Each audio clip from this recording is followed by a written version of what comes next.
Kumusta sa iyo ang ating palaaral? Naisip mo na ba, kung bakit minsan yung mga grupo, kahit madalas magkita, parang hindi talaga nagiging close? Yung tipong nandun ka lang. Kasi sa panahon natin, ang dali mag-set ng meeting, pero iba yung makabuo talaga ng malalim na samahan. Ngayon, susubukan nating himayin itong mga ideya galing sa mga binigay mong material. Titingnan natin yung pagkakaiba ng simpleng pag-attend lang kumpara sa pagbuo ng covenant identity.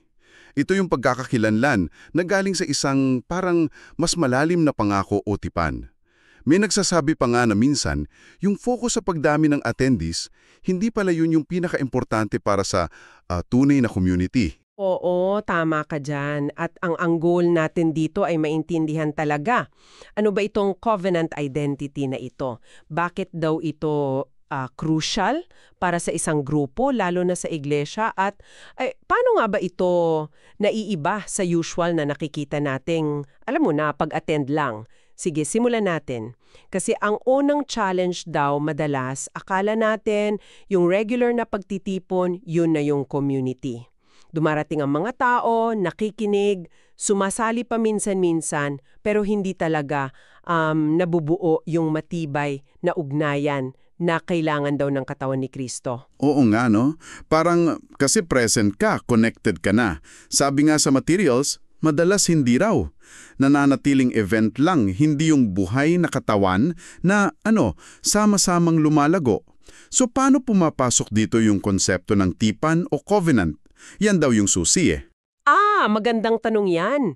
Ayon sa mga source, ang tipan sa Biblia, hindi lang siya kontrata.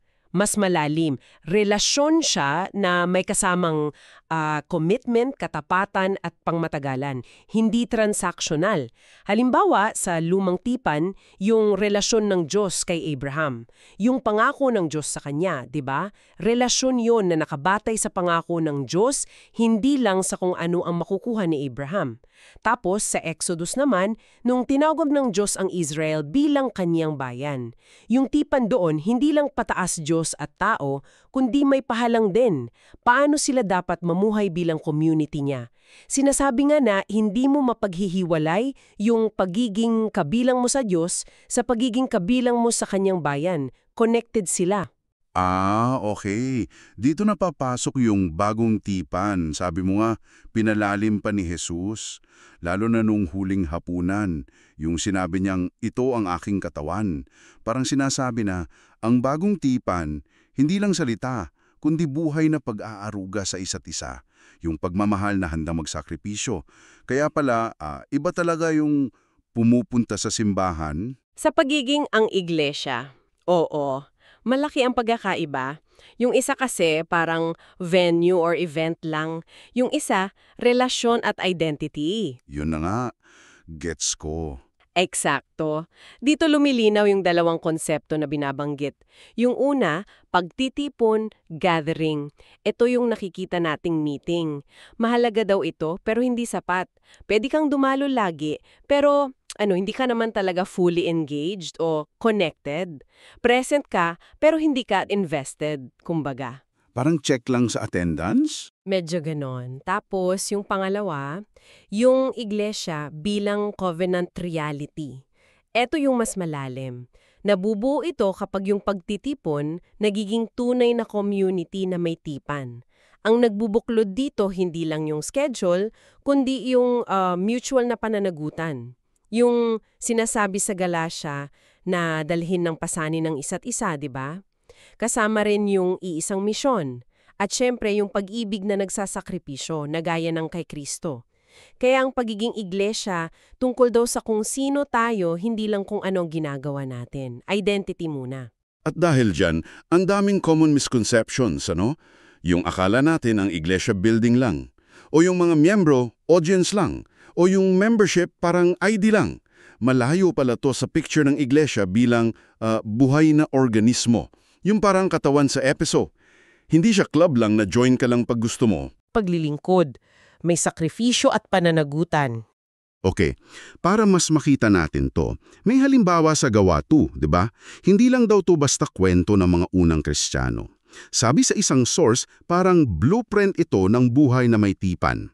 4 daw yung haligi: pagtuturo ng mga apostol, didache, pagsasama-sama, koinonia, pagpuputol-putol ng tinapay, at pananalangin. Paano to nag-connect sa covenant? Oo. Bawat isa dyan may lalim yung pagtuturo didakyo. Hindi lang lecture. Paghubog daw ito sa iisang katotohanan, iisang kwento ni Jesus na pundasyon ng identity nila. Tapos yung pagsasama-sama koinonia. Ito yung madalas nating marinig na fellowship, pero sabi sa source, mas radical pa raw. Pakikibahagi sa buhay ng bawat isa sa hirap at ginhawa, pati sa material na bagay. Dito pumapasok yung pagbabahagi nila ng resources sa Gawa 2.44-45, yung lahat ng bagay ay pag-aari nilang lahat. Hindi raw ito communism, kundi kusang loob na generosity dahil pamilya sila sa tipan. Grabe yun, no? Yung level ng trust at commitment. Sobra. Tapos yung pangatlo, pagpuputol-putol ng tinapay. 2 raw ang aspeto. Yung formal na komunyon, pag-alala kay Kristo, at yung pang-araw-araw na intimacy sa pagkain ng sama-sama sa bahay-bahay, ritual na nagpapatibay ng identity. At pang-4, yung pananalangin. Hindi lang pansarili, pangkomunidad daw, sama-samang paglapit sa Diyos, pagpapakita ng dependence at pagiging bukas sa isa't isa. Ibig sabihin, itong 4 na to, hindi lang sila activities sa checklist. Sila yung natural na bunga, yung expression ng tipan na nabuo sa kanila dahil kay Kristo at sa Espiritu.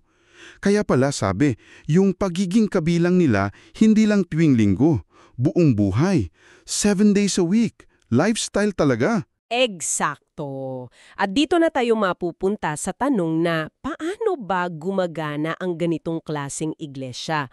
Dito mahalaga yung sinasabi sa Efeso 4. Inilarawan ni Pablo ang iglesia hindi bilang organisasyon lang, kundi buhay na organismo. Parang katawan ng tao, bawat parte mahalaga, walang tapon. Oo, at yung mga kaloob o gifts na binanggit doon, apostol, propeta, etc., hindi lang pala pang display. Functional sila. Para saan? Para ihanda ang mga banal sa gawain ng paglilingkod. Ginagamit para palaguin yung buong katawan. Kaya importante ulit yung pagiging connected at accountable sa isa't isa.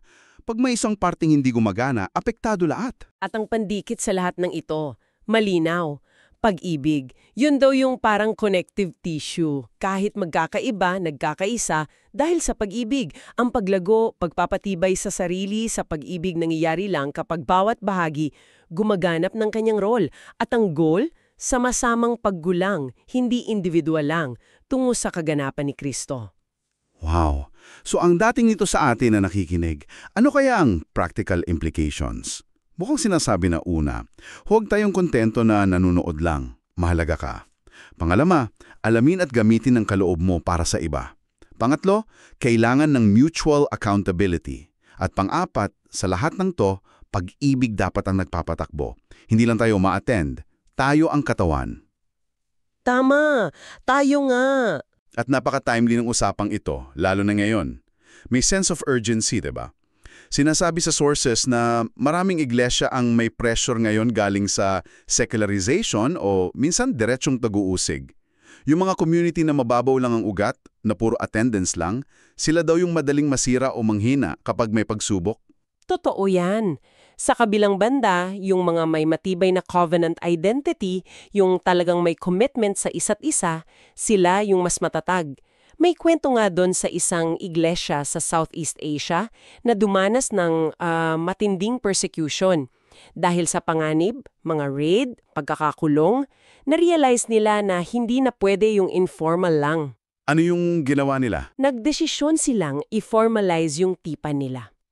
Mula sa isang medyo takot na grupo, naging katawan sila na talagang nagtutulungan sa lahat ng bagay, pati sa mga life and death situations.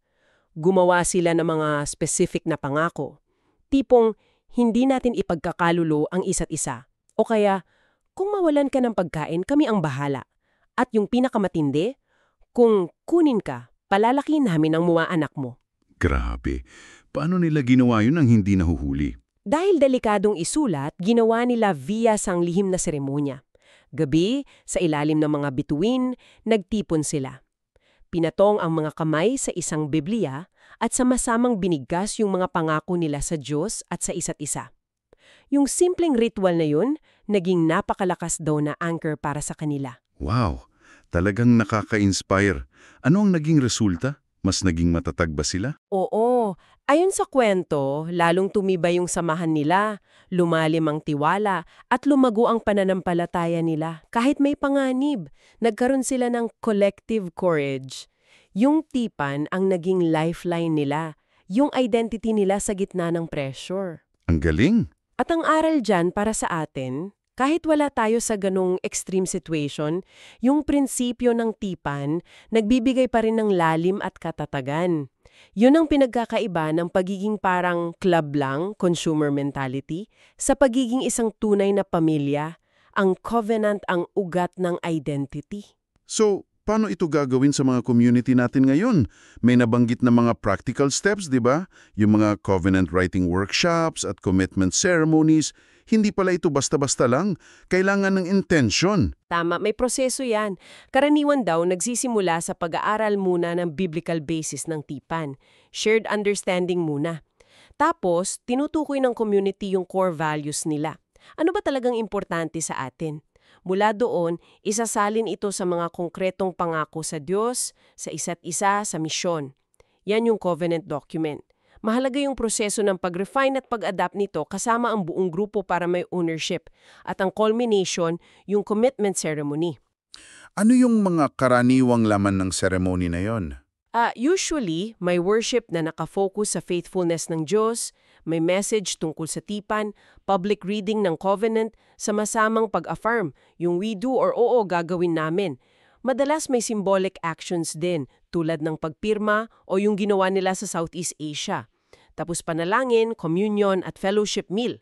Importante rin daw na i-contextualize ito sa local culture. Okay, so wrapping up, ano ang pinaka-essence ng pinag-usapan natin?